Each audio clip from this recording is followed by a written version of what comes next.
All right, good afternoon, everybody. As he said, I'm Rob Olson, the Chief Operating Officer for IKEA here in the US. Tough act to follow, so we'll see if I can maintain a little bit after Simeon. He's quite impressive to listen to. Really appreciate the opportunity. Also appreciate the opportunity to be able to connect with all of you here today and tomorrow and see how do we really take retail forward as we continue to move. That's a little bit what I want to talk to you about today is about our transformation and where we're headed as a company. You probably, when you hear IKEA, you think of the big blue box. 300,000 square foot building. You go inside, you follow a long natural path through the showroom, maybe stop in the restaurant, head down through the market hall, through the warehouse, and then check out, load it all yourself in the car and take it home. And that has served us well for 40 years now in the US. We're actually celebrating our 40th year anniversary this year. We opened June of 1985 in Plymouth Meeting, Pennsylvania. And now we still have a store just a few miles away from that. We moved to Conshohocken, but we've been in the US market for 40 years. We've grown to 52 stores, many extra small plan and order points, pickup points, and other solutions as well, but have really grown across the US from coast to coast and started to fill in the center of the country as well. We, like most retailers, experienced previous to COVID, but really extrapolated during COVID, a change in the consumer behavior. Seeing the reality of the consumer blending both online and brick, but also looking for more convenience and accessibility. And as we went through that period, we realized we need to change and we needed to adapt to be able to really meet the consumer in the way they want to be met. We started first with our existing buildings and seeing what we could do to transform them. As we had more and more people shopping online, we saw the need for fulfillment, where instead of having a few fulfillment locations across the country, we could take our buildings and use them for fulfillment solutions. So you heard a little bit earlier today, Calvin from Burlington Coat Factory, talking about how they were reducing their square feet. Sorry, we're Europeans, we use square meters a lot. How they were reducing their square footage in their buildings. We did the same, seeing how could we get more fulfillment in. So we started with a location out in the LA market, adding on a bunch of extra fulfillment capabilities so we could fulfill the entire LA market from one location. Did the same thing down in Miami, Denver, Salt Lake City, etc. Starting to see how in our existing footprint we could adapt the square feet to best meet the needs of the customer. We didn't do too much commercially at that point, really focused more on the warehouse side. Then just a little over a year ago, went into Memphis, Tennessee, where we had a bigger building in a smaller market and shrunk the commercial space down quite a bit to be able to fulfill the entire region. So from that location, we were able to fulfill Tennessee, Arkansas, Alabama, and Mississippi, all from what used to be just a retail store in that aspect. So really focusing on that aspect was a starting point to see how could we adapt and meet the customer in the best way possible. But we also started to test and try new solutions as well. This actually started a little bit before COVID, where we started what was called a planning studio. We did quite a few across the globe and used them as a location to plan your kitchen, plan your TV solution, your closet solution, etc. This didn't work out. This was a solution that we did stop just before COVID, actually. Around 2018-19, we stopped doing this solution throughout. But again, we knew we had to test, learn, try, and possibly fail. We also opened up a location in the US here in the Upper East Side of Manhattan, where we did a little bit bigger version of this called a plan and order point. Same thing though, we failed again. We realized that one of the biggest things that the customer needed beyond the planning was pickup capabilities. So the convenience and accessibility to be able to order their goods and pick it up. And as we did this location in Queens, we also did one out in LA in Long Beach, where we realized that not having that capability was detrimental actually to the performance. So close that location. Then we tried another version in Queens where we did a smaller store. So we shrunk our store down and did a retail outlet with goods to take home, as well as you could order and pick up goods. But again, this one failed as well, as we realized that not having the long natural path that we have in our store actually confused the customer more than you might think the long natural path does today. So we closed that location as well. As we did this, we learned what we needed to do to move forward in a good way.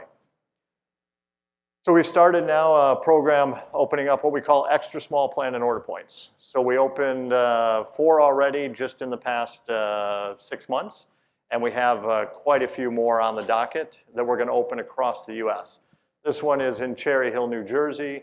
We've opened in Beaverton, Oregon. We've opened in Scottsdale, Arizona, et cetera, et cetera. And we really see these taking off. These are meeting the needs that the customer told us during this time is what they need for their experience, the convenience and accessibility. So with this, you're able to come in, plan a kitchen, plan your wardrobe, et cetera. But at the same time, you can sit at home, order online your sofa, and come pick it up at this location if you'd like as well, or order a bag of tea lights to come and pick up at the same time. So we started to see what the opportunity was there. The next thing we did, I told you about that Queens store that didn't work.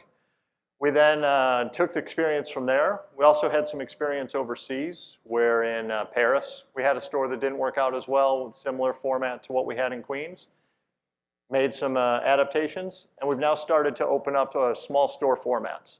So this is in San Marcos, Texas, between Austin and San Antonio. And I say small store, they're small for us. So again, our average store runs 350,000 square feet. This one runs about 10% of that. This is about 35,000 square feet in this location. But again, listening to the customer, we realized the need to both have accessibility. So there was a question earlier, I think you'd asked it, around how do you determine the range or the product selection when you're going into these type of locations. We really listened to the customer, looked at the sales patterns, and created a curated range that would fit into these locations. But at the same time, give full access to any products that we carry. So again, the customer can both come into the store and order to pick up tomorrow, or sit at home and order to pick up tomorrow as well in these locations. So access to everything, but really focusing on the curated range for San Marcos, Texas, and what the need is in that location. And then we have quite a few more of these still to come. So we're opening in McAllen, Texas, right on the border of Mexico. We have a location that'll open at the end of this month. Syracuse, New York, that one will be a little bit bigger. That one's about 70,000 square feet. So that'll have a little bit more product selection for the customer. But again, that same accessibility to be able to pick up anything that they want to order from IKEA as well. We've also started to see about partnerships. So Burlington was talking about in their buildings where they have the bigger space, they might be able to create a demise wall, separate the HVAC, et cetera, and have another retailer come in. We're trying the opposite. So we just announced in July, we're gonna partner with Best Buy. We're opening in 5 of their locations in Texas and 5 of their locations right here in Florida, where we're gonna do extra small plan and order point inside the Best Buy. So this will take the same concept that I was telling you about in Cherry Hill, New Jersey, Beaverton, Oregon, et cetera, but inside of another retailer to see how that works out. We're quite excited about this. The first one should start to open the beginning of November, and it'll still have that same ability to collect goods as well. Currently, it's only going to start in 2 of the Best Buy locations for the collection piece, but then after the new year, it should be able to be accessible in all the ones that we open up as well. So we're really trying to see how do we get that convenience and accessibility for the customer to meet us with a 13 component, 300,000 square foot building. You can only get into so many markets, so many cities. This gives us that opportunity to go into markets. We actually have one coming this wintertime in Huntsville, Alabama. So it's somewhere we never could imagine being if we were still a 300, 400,000 square foot location. The opportunity to get in and get closer to the customer as well. It's not just the physical side. Like Boot Barn was talking about, we still believe the store is first. We still believe the store is necessary. As we talk to our consumers, we know that they want the convenience of the online and the app, but they want the ability to stop into a physical location, touch and feel that sofa, see what the fabric is on a quilt cover, see what it is on a throw or a pillow, so that they feel comfortable before they buy it, but then have the ease and convenience to go back home and actually make the purchase. If you take a look at sofas as an example, 74% of the online sales for sofas, the customer has come in and sat in the sofa inside the store first. So still that ability to really blend the omni environment together in such a good way. When you look at the omni side, we've still focused on that convenience and accessibility. One, the app. So our app is much more accessible and convenient, where you can even shop and go and load everything and go through the checkouts in a much simpler way than if you were just to pick up everything and start. But also the ability to make your order online at home and place it. But also pickup locations. So we partnered with FedEx, over 21,000 locations across the US, where a customer can pick up a parcel order if they're ordering online, as well as 75 locations across the US from a furniture side.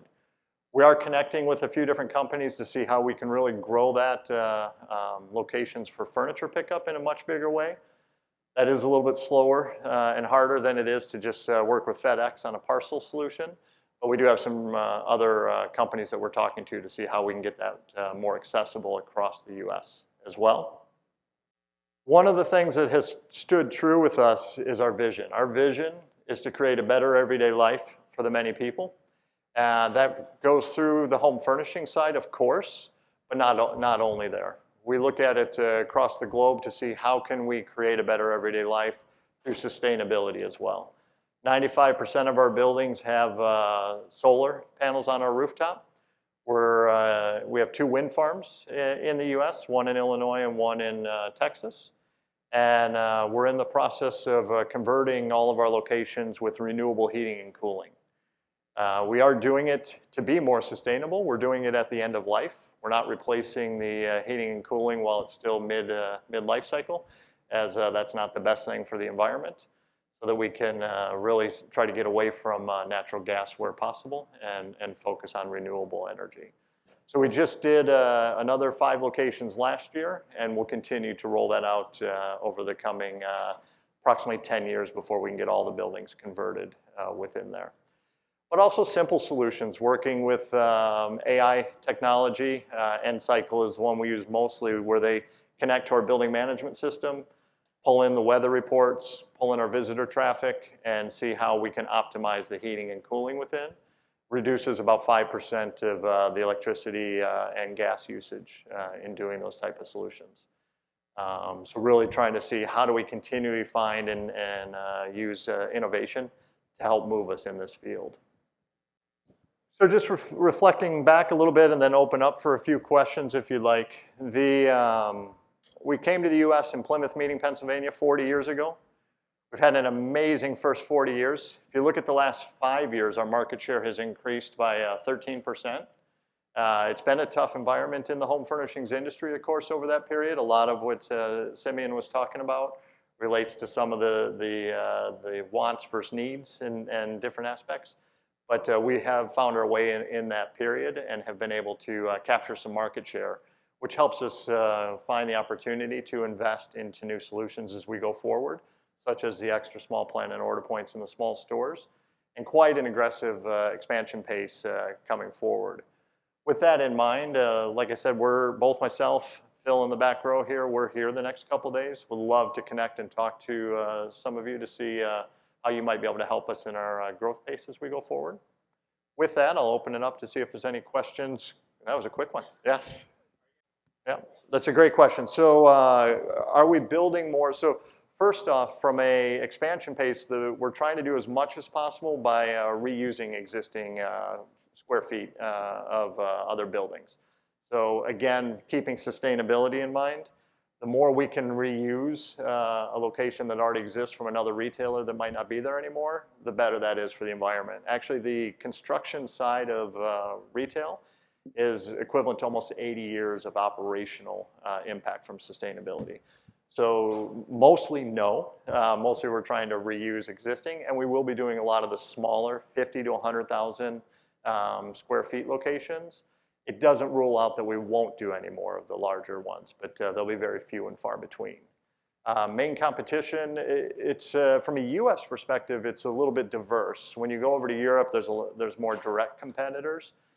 From our side, they're more sideways or indirect competition. Of course, you have your Walmarts and Targets, especially when you get into your home furnishing accessories. You get into your Wayfairs and your Amazons, of course, as well from a digital platform perspective. And then your normal regional retailers, a Raymore and Flanagan's, et cetera, type retailers. So it's a mix of different retailers across the board. Yep. Good. Any other questions? Yeah, we have time. So far so good, I can say. So we do what's called a happy customer score.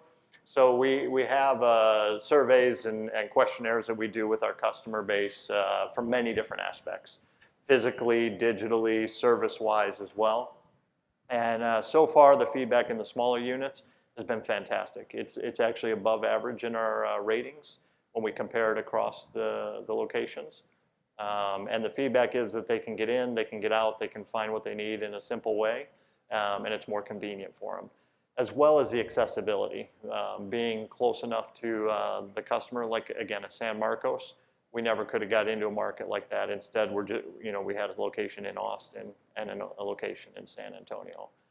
The other thing that's probably helped enhance that quite a bit, that I didn't go too much into today, but is the service side. So we've really put a focus over the last 4 or 5 years on enhancing our services, whether it be home delivery and solutions within that aspect. We've partnered, we acquired a company called TaskRabbit years ago that does assembly, and they've now acquired a company called Dolly that does same-day delivery. So a lot in that aspect. Also from the kitchen planning side, we do remote planning for the customer, but also this summer we started doing in-home planning. And then we have a company that will come home and install the kitchen for you. So we've seen a huge uplift in the customer experience from the service side as well. Yeah, it takes time. I think the first is connections. So just like this event here, some of the Best Buy connection was through RILA, Retail Industry Leaders Association. We were at an annual meeting there that we started talking and going through the idea, and then put it to a work group to work it through. But it's about finding first the right partner. We're rooted very heavily in our culture and values in how we operate. So we need to find a partner that is also rooted in culture and values so that we have a good match. So that's the starting point. And then it's just to sit down and really operate in good faith and see where you're at. Best Buy has been an amazing company to work with, and we've found that sweet spot that we think works. We'll test this for a little bit, see what grows out of that beyond as well. But it's just connections and time. It doesn't go quick, that's for sure. It takes quite a bit of time. Yeah. That's all the time we have for That's all the questions. time we have. But Rob Yep, will be around to answer questions.